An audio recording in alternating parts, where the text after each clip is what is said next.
පිරිසුමිදානන් තුළ ප්‍රමාන්ත සහෝදර සහෝදරින ආදර දුවේ පුතෙක් වාර්ෂික මංගල්‍යයක් ඔස්සේ අපේ මේ සංඝයේ විශ්වාසයේ සංඝයේ බැඳීම් එකමුතුකම තව තවත් තිරසාර වෙන්නට ඕන, ශක්තිමත් වෙන්නට ඕන.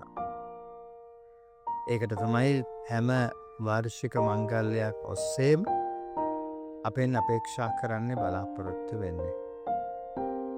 සමහර වෙලාවට අපිට හිතෙන්නට පුළුවන් වාර්ෂික මංගල්‍යය තියෙනවා නම්, උදාහරණයක් ඇරෙයි අපේ පල්ලි මංගල්‍ය පේදරතුමාට පාලුතුමාට කැප කරලා තියෙන මේ දේවස්ථානයේ මංගල්‍යය. එතකොට ඒ නුවණ අට තේමා වෙන්නට ඕන, දේශනා කරන්නට ඕන පේදුරු පාවල මුනිතුමන්ගේ ලාගේ ජීවිත ආශ්‍රිතව කියලා. එහෙම දෙයක් නැහැ. දේවස්ථානයක වාර්ෂික මංගල්‍යය පවත්වද්දී ඒ නාම සාන්තුවරයා ගැනම දේශනා කරන්නට ඕන කියලා නේ කියන්නේ.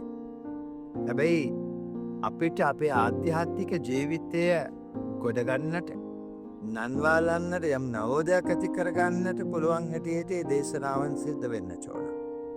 එතකොට අපේ බෞතිස්මීය කැඳවීම වඩා ශක්තිමත් වෙන ආකාරයට අපිට අත්වලක් වෙන්න ඕන. ඉතින් මේ වෙද්දි අපේ ලුණාව සංඝයේ ගෲප් එක ඒ තේමාවට මම යොදා තිබෙනවා. ඔබට බලා ගන්නට පුළුවන්. ඒ තේමාවන් ඔබට දැනුම් දීලා තියෙන මේ තේමාව ඔස්සේ තමයි මේ වාර්ෂික මංගල්‍ය ධර්මයක සිද්ධ වෙන්නේ. කරුගීත් පියතුමා විසින්.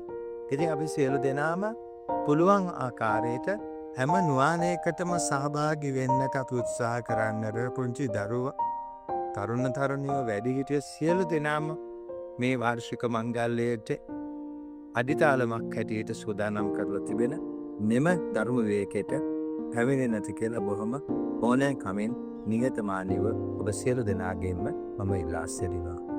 ඔබ සියලු දෙනාටම ජය සුපුත්ත.